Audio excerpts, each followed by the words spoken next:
ಎಲೆ ಗೊತ್ತಾ ನಿಮಗೆ?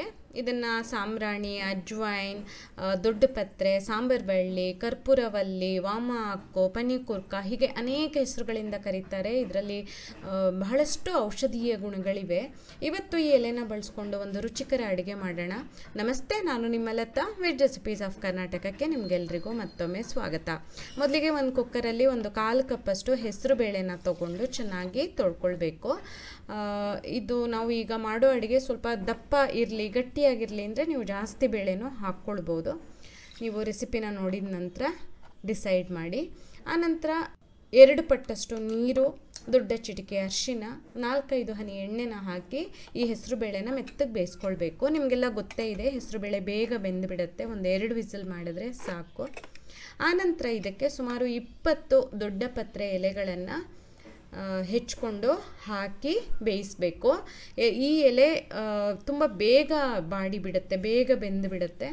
ಹಾಗಾಗಿ ವಿಸಿಲೆಲ್ಲ ಏನು ಮಾಡೋದು ಬೇಡ. ಹೆಚ್ಚಿರುವಂತಹ ಎಲೆ ಹಾಕಿ ರುಚಿಗೆ ತಕ್ಕ ಹಾಗೆ ಉಪ್ಪನ್ನು ಹಾಕಿ, ನಾನು 1 ದೊಡ್ಡ ಚಮಚ ಉಪ್ಪು ಹಾಕಿದೆ. ಹಾಗೆ ಸ್ವಲ್ಪ ನೀರನ್ನು ಸೇರಿಸಿ ಚೆನ್ನಾಗಿ ಒಂದು ಸಲ ಹೀಗೆ ಮಚ್ಚಿ ಒಂದು 5 ನಿಮಿಷ ಕುದಿಸಿದ್ರೆ ಸಾಕು.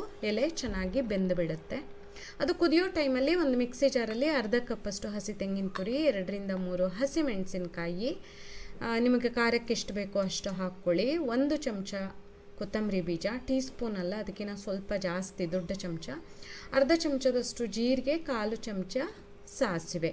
ಇವಿಷ್ಟು ಪದಾರ್ಥಗಳನ್ನು ತಗೊಂಡು ಎಷ್ಟು ಬೇಕೋ ಅಷ್ಟು ನೀರನ್ನು ಸೇರಿಸ್ಕೊಂಡು ನುಣ್ಣಗೆ ರುಬ್ಕೊಳ್ಬೇಕು. ಇಷ್ಟು ಮಾಡಿದರೆ ಮಸಾಲೆ ತಯಾರಾಗುತ್ತೆ. ಇಲ್ಲಿ ಕುದಿತಾ ಇದೆಯಲ್ಲ, ಬೇಯ್ತಾ ಇದೆಯಲ್ಲ ದೊಡ್ಡ ಪತ್ರೆ ಎಲೆಗಳು, ಅದಕ್ಕೆ ಈ ರುಬ್ಬಿರುವಂತಹ ಮಸಾಲೆನ ಹಾಕ್ಕೊಳ್ಬೇಕು. ಈಗ ನಾನಿವತ್ತು ತೋರಿಸ್ತಾ ಇರೋದನ್ನು ನೀವು ದಾಲ್ ಅಂತ ಬೇಕಾದ್ರೂ ಕರಿಬೋದು, ತೊವೆ ಅಂತಲೂ ಕರಿಬೋದು, ಅಥವಾ ದಾಲ್ ತೊವೆ ಅಂತಲೂ ಬೇಕಾದರೂ ಕರಿಬೋದು, ಬೇಳೆ ತೊವೆ ಅಂತಲೂ ಕರಿಬೋದು. ಅನ್ನದ ಜೊತೆ ತುಂಬ ರುಚಿಯಾಗಿರುತ್ತೆ. ಇಲ್ಲಿ ರುಬ್ಬಿರುವಂತಹ ಮಸಾಲೆ ಹಾಕಿ ಮತ್ತೊಂದು ಸ್ವಲ್ಪ ನೀರನ್ನು ಸೇರಿಸಿ ಚೆನ್ನಾಗಿ ಮಚ್ಚಿ ಕುದಿಸ್ಕೊಳ್ತಾ ಇದ್ದೀನಿ. ತುಂಬ ಸುಲಭವಾಗುತ್ತೆ. ಮಸಾಲೆ ಹುರಿಯೋದೆಲ್ಲ ಏನೂ ಅವಶ್ಯಕತೆ ಇಲ್ಲ. ಹಾಗೆ ಹೆಸರುಬೇಳೆನೂ ಬೇಗ ಬೇಯೋದ್ರಿಂದ ಒಂದು ಮಸಾಲೆನ ರುಬ್ಬಿ ಹಾಕಿ ಮಾಡಿಬಿಡ್ಬೋದು. ಈ ದೊಡ್ಡ ಪತ್ರೆ ಎಲೆಯ ಘಮ ಎಲ್ಲ ಬಂದು ತುಂಬ ಚೆನ್ನಾಗಿ ಅನಿಸುತ್ತೆ. ಒಗ್ಗರಣೆ ಒಂದು ಹಾಕಬೇಕಲ್ವ ಕೊನೆಗೆ, ಅದಕ್ಕೆ ಎಣ್ಣೆ, ಒಣಮೆಣಸಿನ್ಕಾಯಿ, ಸಾಸಿವೆ, ಇಂಗು ಮತ್ತು ಕರಿಬೇವನ್ನು ಬಳಸಿದ್ದೀನಿ. ನೀವೆಲ್ಲರೂ ಖಂಡಿತ ಟ್ರೈ ಮಾಡಬೇಕು ಈ ಎಲೆ ಸಿಕ್ಕಿದ್ರೆ, ಯಾಕಂದರೆ ಆರೋಗ್ಯಕ್ಕೂ ಒಳ್ಳೆಯದು, ರುಚಿಯಾಗೂ ಇರುತ್ತೆ. ಖಂಡಿತ ಟ್ರೈ ಮಾಡಿ.